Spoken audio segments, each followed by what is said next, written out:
It started with a noise, a faint, barely audible creak in the middle of the night. At first, I dismissed it, blaming an old house settling into its bones. But as the night stretched on, the sounds grew more distinct, more deliberate, like footsteps pacing just beyond my bedroom door. I live alone. That thought was what unsettled me the most. I'd lay in bed, staring at the ceiling, heart hammering against my ribs, listening to those soft, rhythmic steps. The moment I gathered enough courage to fling the door open, the hallway would be empty, silent, as if the house itself was holding its breath. One night, I set up my phone to record while I slept. When I played the footage back the next morning, my blood ran cold. The first few hours were nothing but darkness and the occasional rustle of my sheets. Then, at exactly 3:14 a.m., my bedroom door slowly creaked open. My body froze. I don't remember that happening. The door had been shut when I woke up. The video showed shadows moving in the hallway, but no distinct figure, just shapes shifting in the dark. And then, the worst part, my blankets began to pull down inch by inch, as if unseen hands were tugging at them. Right before the video cut to black, a whisper crawled through the speaker, "I see you." I wanted to believe it was some glitch, maybe my mind playing tricks on me. But that night, as I lay in bed, the whisper returned, closer this time, right by my ear. I never stayed in that house again. I never stayed in that house again. At least, that's what I told myself. But leaving wasn't so simple. The moment I stepped outside with a hastily packed bag, a deep, nauseating dread rooted me in place. It was irrational, like something was watching me from the windows, from the doorframe, from the very air around me. The whisper still lingered in my ears, "I see you." My mind screamed at me to run, but my body refused. My hands trembled as I fumbled for my car keys. Just as I unlocked the door, the motion light on my porch flickered. Then, it went out completely. Darkness swallowed me. I spun around, my breath hitching. The house loomed behind me, silent. Too silent. And then, a noise. Not the usual creak or groan of an old home shifting, but a deep, guttural scraping sound, like nails dragging against wood. It came from inside. Then, something pressed against the window from the other side. At first, I thought it was a trick of the light. A smudge. But then, the smudge moved. It was a hand. No, it was a finger, tracing slow, deliberate circles on the glass, like it knew I was watching. My stomach lurched. I jumped into my car, slamming the door shut. My hands fumbled for the ignition. The engine sputtered but refused to start. My breath fogged up the windshield as panic set in. I stole one last glance at the house. The front door was open. No. No, no, no. I knew I had locked it. I had checked twice. But now, the door yawned open into absolute blackness. And then, I heard it. Not from the house, not from the porch, but from the back seat of my car. A whisper. A voice I recognized. "I see you." The scream ripped from my throat as I flung myself out of the car, tumbling onto the pavement. My head slammed against the concrete, stars bursting behind my eyes. I groaned, vision swimming, as I scrambled backward. My car door creaked open slowly, but nothing, stepped out. Just a long, drawn-out pause, as if something was considering me. Then the door slammed shut by itself. I don't remember running. I don't remember driving away. The next thing I knew, I was parked miles away at an all-night diner, hands gripping the wheel so tight my knuckles were white. I sat there, chest heaving, trying to make sense of what happened. Had I imagined it? Was it sleep deprivation? Then my phone buzzed. A new video. From my own number. Dread curled up my spine as I opened it. The footage was shaky, dark, like it had been filmed from inside my car. But I wasn't in it. No driver. No passenger. Just the empty seats, until the camera tilted up toward the rearview mirror. And I saw it. A face.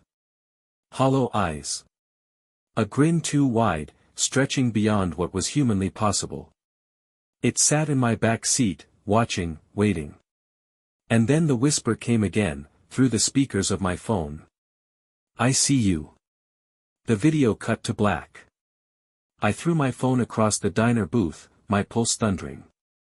A waitress approached, concern on her face. Hey, are you alright? I wanted to tell her everything. I wanted to scream that something was following me, that I wasn't safe. But before I could open my mouth, she frowned and leaned in, staring at me with confusion and something else, fear. You've got something on your neck, she said softly. I reached up with shaking fingers and felt it.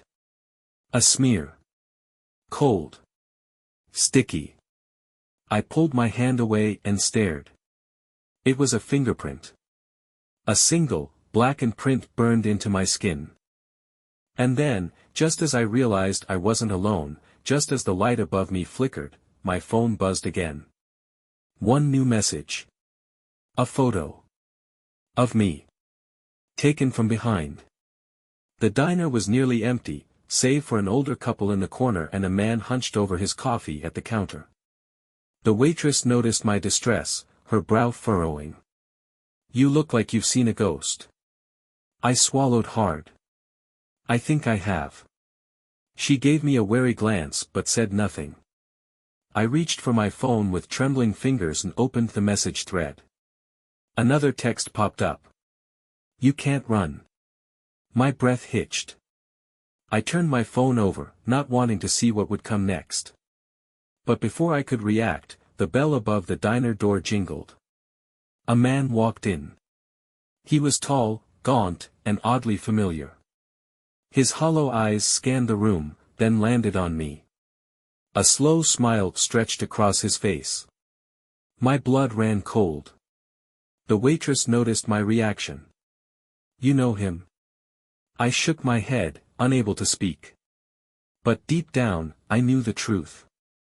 I had seen that face before. In the rearview mirror. The lights in the diner flickered. A low buzz filled the air, and then, every screen in the diner, the television, the old cash register display, even the waitress's phone, glitched out. The hum of static swelled until it was unbearable. And then, one by one, the screens displayed the same image. A dark, grinning face. Watching. Waiting. The old couple screamed. The man at the counter cursed and stumbled back. The waitress dropped her tray, dishes shattering on the floor. I barely heard any of it over the blood pounding in my ears. Then the whispers returned. I see you. I see all of you. The lights went out. And the diner door swung shut, on its own. The darkness in the diner swallowed everything. For a long, suffocating moment, there was nothing but the electric hum of static filling the air. The whispers curled through the blackness like tendrils of smoke, slithering into my ears. I see you. I see all of you. A sharp intake of breath. Someone in the diner, maybe the waitress, maybe the old couple, began to sob. Then, the flickering lights returned, dim and stuttering. The screens, every single one, still displayed that grinning, inhuman face, its hollow eyes locked onto me. The man who had entered, the one with that familiar, twisted smile, was gone. I pushed myself back against the booth, scanning the diner, but there was no sign of him. The waitress stood frozen, her breath hitching, her fingers gripping the edge of the counter. The old couple clung to each other, their faces ghostly pale. The man at the counter had backed himself against the wall, his coffee spilled across the floor. Then, the lights surged back to full brightness, and every screen returned to normal. Silence. It was as if nothing had happened. But we all knew better. The waitress took an uneasy step forward. What the hell was that? She whispered, her voice barely audible. Before I could answer, my phone buzzed again. My heart nearly stopped. With trembling fingers, I picked it up and unlocked the screen. Another message. Don't turn around. My blood turned to ice. Every instinct screamed at me to ignore it, to run, to not look. But something inside me twisted with dread. I couldn't help myself. I turned. And there, just outside the diner window, staring in, was the man. He stood impossibly still, his face inches from the glass, his grin stretching wider and wider, beyond what should have been humanly possible. His teeth gleamed like shards of glass. His hollow eyes locked onto mine. Then, with an agonizing slowness, he lifted one hand and pressed it against the window. The glass sizzled where his fingertips touched. It blackened and cracked, spiderwebbing outward in jagged lines. A deep, guttural screech filled the air, vibrating through the diner as if the very walls were crying out in agony. The waitress screamed. The lights burst, plunging us into pure, consuming darkness again. Chaos erupted. Dishes shattered. Chairs scraped against the floor. Someone, maybe the old man, yelled for help. I felt movement around me, people stumbling, running. But the whispers came again, growing louder, more insistent. I see you. I see all of you. A hand, ice cold, brushed against the back of my neck. I lurched forward, nearly tripping over the table. The door, I needed to get to the door. My breaths came in ragged gasps as I staggered through the darkness, reaching, grasping for the exit. And then, a sharp, agonizing laugh erupted from the blackness. Not a human laugh. No, this was something else entirely. A noise that grated against my bones, that sent a sickness curling through my stomach. It was everywhere, echoing, distorting, growing closer. Then, suddenly, the lights came back. The diner was in shambles. Tables overturned. Glass littering the floor. The old couple was huddled under a booth, eyes squeezed shut. The man at the counter was nowhere to be seen. The waitress stood in the middle of the room, her chest rising and falling in frantic bursts, her eyes wide with terror. And the front door. It was wide open. Outside, the parking lot stretched into emptiness. The streetlights flickered, casting long, unnatural shadows. The man, the grinning figure, was gone. I forced air into my lungs, forcing myself to move. We have to get out of here, I said, my voice barely above a whisper. The waitress nodded, swallowing hard. The old couple slowly emerged from their hiding place.